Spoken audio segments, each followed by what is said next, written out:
प्यारे बच्चों नमस्कार। आप सभी का बहुत बहुत स्वागत है आज के इस एक नए क्लास में। प्यारे बच्चों, मैं आज के इस क्लास में बतलाने वाला हूं क्लास 10th के साइंस का ऑब्जेक्टिव क्वेश्चन प्यारे बच्चों, जो कि आपके बोर्ड एग्जाम से काफ़ी महत्वपूर्ण रहेंगे प्यारे बच्चों। तो देर किस बात की, हमारे सेशन को आप शुरू से लेकर अंत तक देखना ना भूलें। चलिए समय को देखते हुए आज के इस सेशन को स्टार्ट करता हूँ। यदि प्यारे बच्चों हमारे चैनल पर नए तो हमारे चैनल को सब्सक्राइब कर बेल आइकन प्रेस कर हमारे चैनल से जुड़ जाए, ताकि पल पल के क्लास का नोटिफिकेशन सबसे पहले आपके पास पहुँचे। चलिए देखते हैं आज के इस प्रश्न को। देखिए प्यारे बच्चों, किसका है तो क्लास 10th यानी 10th क्लास का जो साइंस होता है उसी का मोस्ट वीवीआई ऑब्जेक्टिव प्रश्न, जो MVVI होता है यानी most VVI objective question, most VVI questions का आज के इस सेशन में चर्चा करूंगा। यानी विज्ञान का आपका जो वस्तुनिष्ठ प्रश्न बतलाऊंगा, कक्षा 10वीं के विज्ञान का वस्तुनिष्ठ प्रश्न का चर्चा आज के इस क्लास में करूंगा प्यारे बच्चों, जो कि आपके बोर्ड एग्जाम से अति महत्वपूर्ण यानी काफ़ी महत्वपूर्ण रहेंगे प्यारे बच्चों। आपको याद है तो हमारे वीडियो को आप तब पर भी देखिए ताकि आपको रिविजन हो जाए। यदि नहीं याद है तो शुरू से लेकर एक एक प्रश्न को ध्यानपूर्वक पढ़ के याद कर।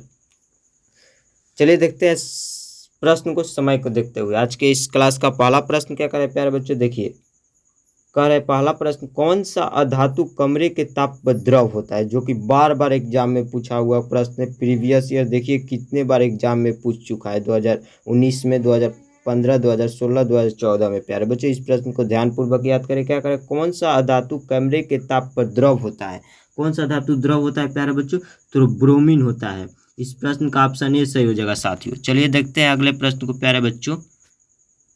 क्या करें, खाद्य पदार्थ के डिब्बों पर जिंक के बजाय टिन का लेप होता है, क्योंकि 2019 में पूछ चुका है प्रश्न, बहुत इंपॉर्टेंट है। क्योंकि होता है प्यारे बच्चों, ऑप्शन सी से हो जाएगा। टिन की अपेक्षा जिंक अधिक अभिक्रियाशील होता है, इसके कारण डिब्बों पर जिंक के बजाय टिन का लेप होता है, क्योंकि टिन की अपेक्षा जिंक जो होता है अधिक अभिक्रियाशील होता है। ऑप्शन इस प्रश्न का सी से हो जाएगा। चलिए देखते हैं अगले प्रश्न को प्यारे बच्चों। क्या करें अगला प्रश्न, क्रोयोलाइट किस धातु का आयस्क है। क्रोयोलाइट किस धातु का आयस्क है प्यारे बच्चों, एल्युमिनियम का। ऑप्शन सी से हो जाएगा इस प्रश्न का। चलिए देखते हैं अगले प्रश्न को। सभी प्रश्न बहुत इंपॉर्टेंट है, आप इसे जरूर याद कर ले। क्या करें, किसी कोष में इलेक्ट्रॉनों की अधिकतम संख्या होती है। इलेक्ट्रॉन की अधिकतम संख्या कितनी होती है प्यारे बच्चों, तो 2n2 होता है। 2n⁻², यानी जो इलेक्ट्रॉन की संख्या होती है वो 2 होती है। अधिकतम इलेक्ट्रॉन की संख्या किसी 12 कोष या भातम कोष या निकटम कोष में नहीं पूछ रहा है, कोष में पूछ रहा है। तो कोष में इलेक्ट्रॉन की संख्या 2 होती है, यानी 2n⁻²। इस प्रश्न का ऑप्शन बी से हो जाएगा प्यारे बच्चों। चलिए देखते हैं अगले प्रश्न को। क्या करें अगला प्रश्न, निम्न में से कौन सा उप धातु है। ना अधातु पूछ रहा है ना धातु पूछ रहा है, उप धातु पूछ रहा है।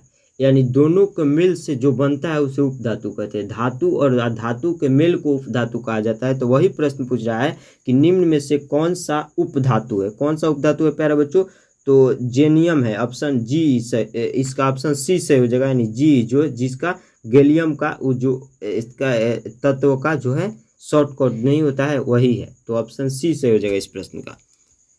चलिए देखते हैं अगले प्रश्न को प्यारे बच्चों। क्या करें, निम्न में से किस धातु का गलनांक सबसे कम है।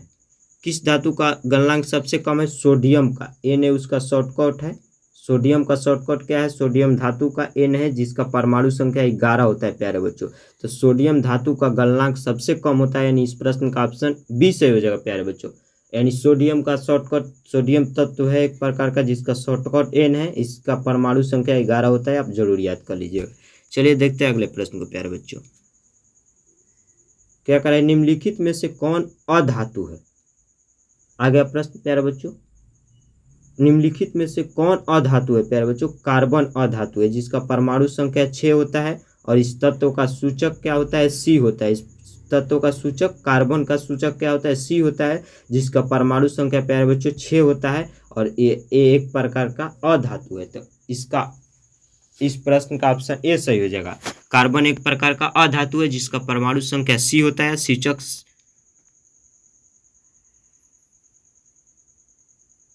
चलिए देखते हैं अगले प्रश्न को प्यारे बच्चों।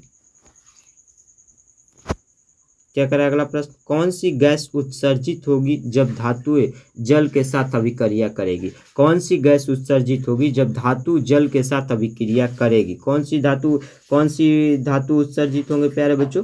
कौन सी गैस उत्सर्जित होंगे?